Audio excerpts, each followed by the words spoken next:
নমস্কার বন্ধুরা, ভক্তি দর্শন চ্যানেলের আরও একটি নতুন পর্বে আপনাদের সকলকে স্বাগত।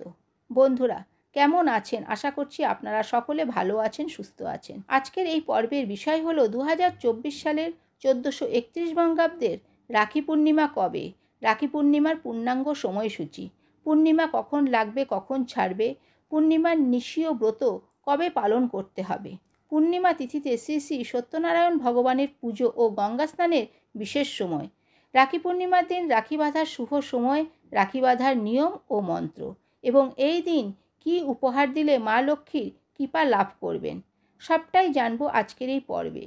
তার আগে বন্ধুরা, যারা যারা এখনও ভক্তি দর্শন চ্যানেলটিকে সাবস্ক্রাইব করেননি তাদের কাছে অনুরোধ রইল এই চ্যানেলটিকে সাবস্ক্রাইব করে পাশে থাকা অল নোটিফিকেশনে ক্লিক করে দেবেন পরবর্তী ভিডিও পাওয়ার জন্য।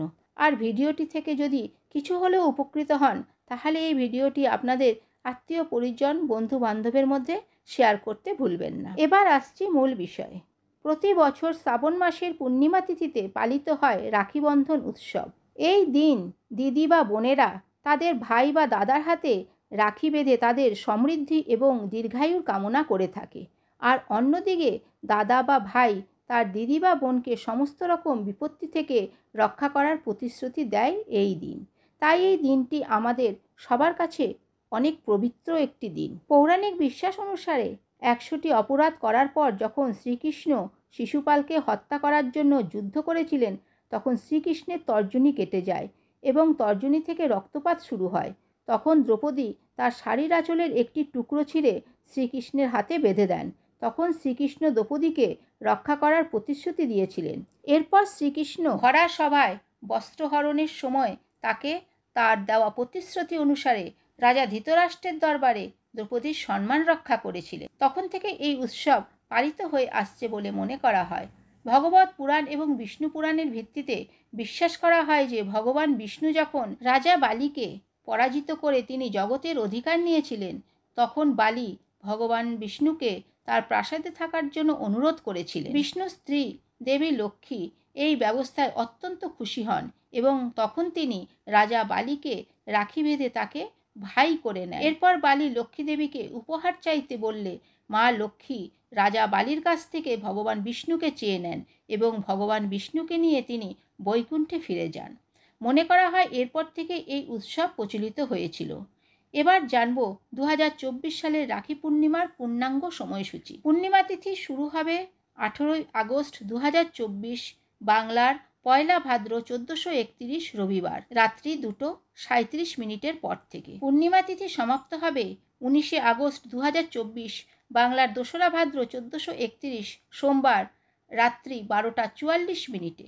2024 সালের রাখি পূর্ণিমার ব্রত ও নিশি পালন করা হবে 19 আগস্ট 2024 বাংলার 2রা ভাদ্র 1431 সোমবার। এই দিন শ্রী শ্রী সত্যনারায়ণ পুজোর শুভ সময় হলো সন্ধ্যা 6:05 পর থেকে সন্ধ্যা 7:41 মধ্যে। এই দিন রাখি পরানোর বিশেষ সময় হলো সকাল 7:30 পর থেকে সকাল 10:20 মধ্যে, আবার সকাল 11:47 পর থেকে সন্ধ্যা 6:29 মধ্যে। এই দিন গঙ্গা স্নানের বিশেষ সময় হলো সকাল 5:17 পর থেকে রাত্রি 12:44 মধ্যে শ্রাবণী পূর্ণিমা বিহিত গঙ্গা স্নান, দান আদি। 2024 সালের রাখি পূর্ণিমা শ্রাবণ মাসে নয়, ভাদ্র মাসে পালিত হবে। রাখি পূর্ণিমার দিন রাখি বাঁধার নিয়ম ও মন্ত্র। এই দিন বোনেদের সকালে উঠে শুদ্ধ বস্ত্র পরিধান করে নিত্য পুজো পাঠ শেষ করে প্রথমে ভগবানকে রাখি পরাতে হবে। যদি আপনার ঠাকুরগৃহে লাড্ডু গোপাল থাকে তাহলে তার হাতে অবশ্যই একটি রাখি বাঁধবেন এবং ভগবানকে ভোগ নিবেদন করবেন। এই দিন একটি পরিষ্কার থালায় সিঁদুর, গোটা আতপ চাল, চন্দন, ফুল, পান, সুপুরি, দুব্ব, প্রদীপ ও রাখি নিতে হবে। আরেকটি থালায় জল ও মিষ্টি সাজিয়ে নিতে হবে। রাখি পরানোর সময় উত্তর বা পূর্ব দিকে মুখ করে ভাইকে বসতে হবে।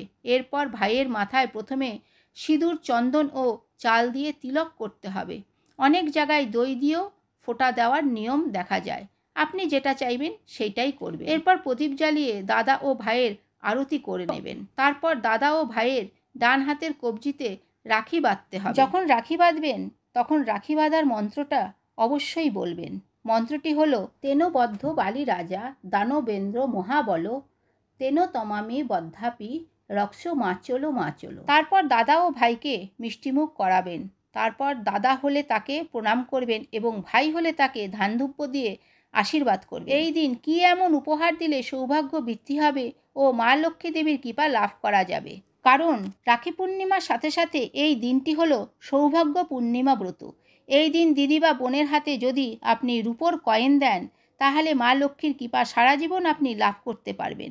এছাড়া গোলাপি শাড়ি বা গোলাপি বস্ত্র, সাজার জিনিসপত্র দেওয়া খুবই শুভ বলে মনে করা হয়। এই দিন উপহারে কালো পোশাক এবং কাচের জিনিস উপহারে দেবেন না। তো বন্ধুরা, আজকের ভিডিওটি এই পর্যন্তই। যদি ভিডিওটি ভালো লেগে থাকে তাহলে ভক্তি দর্শন চ্যানেলটিকে সাবস্ক্রাইব করে দেবেন, আর ভিডিওটি ভালো লাগলে ভিডিওটি অবশ্যই শেয়ার করে দেবেন।